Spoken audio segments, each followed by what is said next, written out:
Galata Port Terminal binası su seviyesinin altına yapıldı. Sahil halka açılacak ve proje tamamlandığında İstanbul Limanı'na 6.000'den fazla yolcu kapasiteli dev yolcu gemileri yanaşabilecek. Otelleriyle, kafeleriyle, restoranlarıyla turizm kompleksi olan Galata Port'un, İstanbul'a ilave 1,5 milyon turist kazandıracağı hesaplanıyor. Dünyada ilk kez kapak sisteminin uygulanacağı Galata Port tam kapasiteyle faaliyete başladığı zaman yaklaşık 4.500 kişi burada çalışacak. Galata Port projesinin içinde neler olacak? Galata Port projesinin son durumu nedir? Galata Port projesinin açılış tarihi ne zaman? İşte tüm soruları sizler için araştırdık ve bölgeden çekim yaptık. İstanbul'un dünyaya denizden açılacak kapısı Galata Port projesinde sona yaklaşılıyor. Yakında açılması beklenen proje için kruvaziyer sektöründe de heyecanlı bir bekleyiş var. Firmalar yaz sezonuna yönelik güzergahlarını güncelliyor.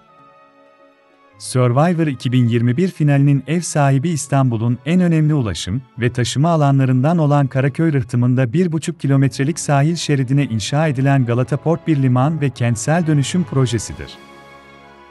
Projenin asıl amacının kruvaziyer terminali ve ona hizmet eden bekleme alanları, biletleme kontuarlarının oluşturulmasıdır. Bunun yanı sıra devlet otoriteleri için kullanım alanları, duty free dükkanları, teknik alanlar, otel, restoran, kapalı otopark gibi ticari işletmeler halkın kullanımına sunulacaktır. Projenin sahasında barındırdığı İstanbul Modern ve Mimar Sinan Üniversitesi Resim Heykel Müzesi ile projenin İstanbul'un yeni kültür, sanat merkezi olması hedefleri arasındadır. Dünyanın en büyük kruz gemilerine ev sahipliği yapması hedeflenen projede yolcuların pasaport kontrol ve gümrük işlemleri de yapılabilecek. Galata Port Doğuş Grubu ve Bilgili Holding'in ortak projesi. 200 yıldır halka kapalı olan 1,2 kilometrelik sahil şeridi halka açılacak. Ziyaretçilerin Türkiye'nin turizm ekonomisine yılda en az 1 milyar dolar getireceği hesaplanıyor. Dünyada ilk kez kurgulanan kapak sistemiyle ve buna bağlı yer altında 29.000 metrekarelik terminal hizmete sokularak modern bir liman inşa edilmekte. Yeme, içme noktası olarak hesaplanan 250 tane mekan var ve alanda 30.000 metrekarelik alanda binlerce ağaç yer alıyor. Galata Port Liman projesi tamamlandığında terminal binası eskisinin 2 katı büyüklüğünde olacak.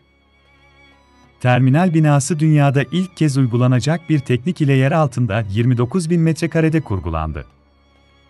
Su seviyesinin 16 metre altına kadar uzanan yeni terminal binasında yolcular gemiden indikten sonra pasaport kontrolünden geçecek. Buradan kontroller tamamlandıktan sonra şehri dolaşmaya çıkabilecekler. Projeyle Tophane Meydanı'nın İstanbul'un en büyük meydanlarından biri olması da planlanıyor. Galata Port İstanbul, şehrin kruvaziyer turizmi açısından hak ettiği yere ulaşması ve bu eşsiz kıyı şeridinin kamu erişimine açılması için önemli bir rol üstlenecek. Her yıl 25 milyon ziyaretçi, yaklaşık 7 milyon turist ve 1,5 milyon gemi yolcusu beklenen liman, aynı anda 3 yolcu gemisi ve günde yaklaşık 15.000 yolcu ağırlama kapasitesine sahip olacak. Galata Port İstanbul'un yeni kruvaziyer terminali ve gümrük alanı ise dünyada ilk kez uygulanacak bir proje olacak. En yeni teknolojilerle donatılmış ve mevcut halinin 4 katı büyüklüğündeki terminalin 29.000 metrekaresi zemin altında yer alacak. Ülke turizmine büyük katkı sağlayacak terminalin tüm yolcu ve bagaj operasyonları yer altında bulunan kusursuz bir sistemle çalışacak. Pasaport kontrol ve gümrük prosedürlerini, taksi, minibüs, tur otobüsü gibi araç trafiğini yer altına yönlendirerek, yerüstü seviyesindeki deniz manzarasının doyasıya seyredilmesi sağlanacak. Projeyle birlikte daha önce sadece kruvaziyer yolcuların dolaşabildiği sahilde halkın kullanımına açılacak. Alan üzerinde hareketli kapaklarla geçici gümrük alanları oluşturulacak. Yabancı yolcular bu alanlardan terminal binasına alındıktan sonra kapaklar açılarak o bölge tekrar halka açılacak. Proje tamamlandığında İstanbul Limanı'na 6.000'den daha fazla yolcu kapasiteli dev yolcu gemileri yanaşabilecek. Otopark yapımı için kullanılan 67.000 ton demir tonajıyla 10 adet Eyfel Kulesi inşa edilebilirdi. 2.300 araçlık yeraltı otoparkı bölgede kullanıma açılıyor. Galata Port İstanbul ziyaretçilerine sunacağı dünya lezzetleriyle İstanbul'un yeni gastronomi odağı olmaya hazırlanıyor. Geçmişte pek çok farklı kültüre ev sahipliği yapan Galata Port İstanbul Limanı, Türk ve dünya mutfaklarından geniş bir yelpaze sunacak. Sahil şeridi ve küçük sokakların neredeyse %35'ini kapsayacak olan bu gastronomi konsepti projenin genel yaklaşımına bağlı kalınarak oluşturulacak. Galata Port İstanbul, şehrin kruvaziyer turizmi açısından hak ettiği yere ulaşması ve bu eşsiz kıyı şeridinin kamu erişimine açılması için önemli bir rol üstlenecek. Galata Port İstanbul misafirlerine kültür, sanat ve yeni fikirlerle dolu bütünleşik bir yaşam alanı sunarken, alışılmışın dışında alışveriş imkanlarıyla sahil şeridindeki boğaz manzaralı mağazalara ev sahipliği yapacak. Geniş yürüyüş yolları ve büyük mağaza vitrinleri, ziyaretçilerin ilgisini çekecek şekilde tasarlanan Galata Port İstanbul, farklı segmentlerde birçok ulusal ve uluslararası markanın en güncel mağaza konseptleri ve koleksiyonlarıyla alışveriş yapmayı çok daha keyifli hale getirecek. Kıyı şeridinde ve çevresindeki sokaklarda ziyaretçilerini bekleyen yaklaşık 250 mağaza ve yeme içme noktası yer alacak.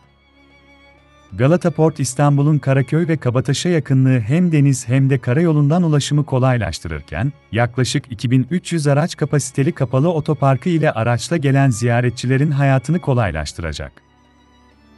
Galata Port İstanbul projesinde yer alan, Türkiye'nin çağdaş sanat alanındaki en iyi örneklerinden biri olan İstanbul Modern Müzesi ve İstanbul Resim ve Heykel Müzesi ile bölge, kültür, sanat ve tasarım destinasyonu olacak.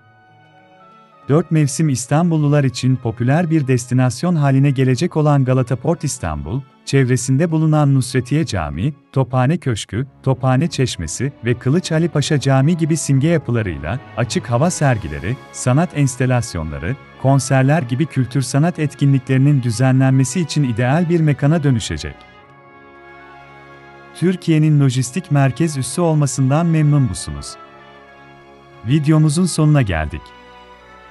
Kaliteli ve ilham verici videolar hazırlamak için girdiğim bu macerada benimle birlikte olmak için yerli ve milli projeler kanalımıza abone olabilirsiniz. Selam ve dua ile.